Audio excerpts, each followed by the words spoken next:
90 minutes and 2 seconds. The clock in Atlanta ticked toward a finality that felt like a physical weight. Argentina moved the ball with clinical precision. England held the line, lungs burning, legs heavy after 88 minutes of relentless pursuit. Then, the gap opened. Lautaro Martinez took the pass, pivoted in a heartbeat, and struck. The ball bypassed the keeper, rippled the back of the net, and the stadium exploded into a wall of sound. 60 years of waiting, of hope, of agonizing near misses were pushed back into the shadows in a single, devastating second. On the pitch, the reaction was immediate. Players collapsed. Some sank to their knees, faces pressed into the turf, while others stared blankly at the scoreboard. The roar of the crowd was a deafening contrast to the sudden, hollow silence within the English ranks. The dream of the final had been snatched away in the dying moments of stoppage time. This was not just a defeat, it was a national mourning. They had fought for the right to stand on the world stage, only to watch the gates close one more time. The weight of the moment settled over the grass, heavy and absolute. 5 days earlier, the atmosphere had been electric. Arlington served as the crucible where this team first flexed its potential. Against Croatia, they were relentless. Harry Kane stepped to the spot and converted with cold precision. Jude Bellingham tore through the midfield to find the net, and Marcus Rashford hammered home a third. 4-2. The statement was undeniable. But tournament football is a cruel teacher. The group stage trap snapped shut in the very next match. Against Ghana, the fluidity vanished. Passes went astray. The final third became a wasteland of missed opportunities and blocked lanes. 90 minutes ended in a scoreless draw. It was the fourth consecutive tournament where the second group game became an anchor, dragging down their momentum. They cleared the hurdle with a routine 2-0 victory over Panama to secure the top spot, but the air in the locker room had changed.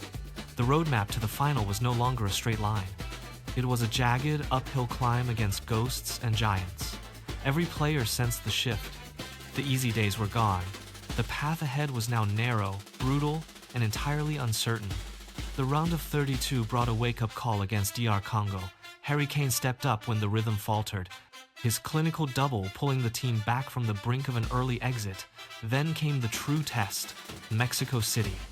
The Azteca Stadium rose like a concrete wall, 80,000 fans screaming for their downfall. The pressure was suffocating. Disaster struck when Jarrell Quansah lunged, missed, and saw the red card held high. 10 men, 45 minutes remaining. The defensive line compressed, shifting in perfect unison to plug every gap. They absorbed wave after wave of attacks, bodies throwing themselves into the path of the ball. They did not just survive, they counterattacked with surgical precision, clawing out a 3-2 victory that defined their character. The momentum carried them to the quarters. Norway waited, led by the threat of Haaland, but the team had found a new gear. Jude Bellingham dominated the center of the pitch, dictating the tempo and scoring twice. The defense held firm. The dismantling was total.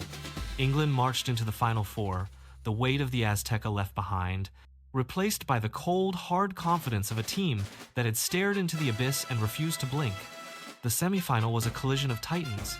Argentina, the reigning champions, stood across the pitch. The intensity was visceral, every tackle echoing in the hollows of the stadium. In the 55th minute, the deadlock shattered. Anthony Gordon surged into space, met the cross, and fired the ball into the corner of the net. The bench erupted. For 30 minutes, England held the dream in their hands, defending with desperate focus. But the champions did not break. Enzo Fernandez found a pocket of space at the edge of the box and curled a shot past the reach of the keeper. 1-1. The energy in the stadium shifted, the air turning heavy with impending consequence. England clawed for a final chance, pushing forward, leaving the backline exposed. Then, catastrophe. In the second minute of stoppage time, a cross sliced through the defense. Lautaro Martinez rose above the line and buried the header. The net rippled. The whistle blew. England stood frozen on the turf, the reality of the loss sinking in as the Argentine celebrations began. The dream had been dismantled in a heartbeat, leaving the team in a state of absolute hollow silence. 3 days later, the pitch in Miami awaited. A game no one wanted to play, yet the team took the field with a singular focus. Declan Rice sparked the fire early, curling a strike into the top corner just 3 minutes in. The momentum was immediate. Ezri Konsa doubled the lead with a header, and the team never looked back. Bukayo Saka tore through the defensive lines, netting twice before the halftime whistle. 4-0, the surge was relentless. When France clawed back, England did not buckle. They responded. Saka completed his hat trick, weaving through the defense to find the corner.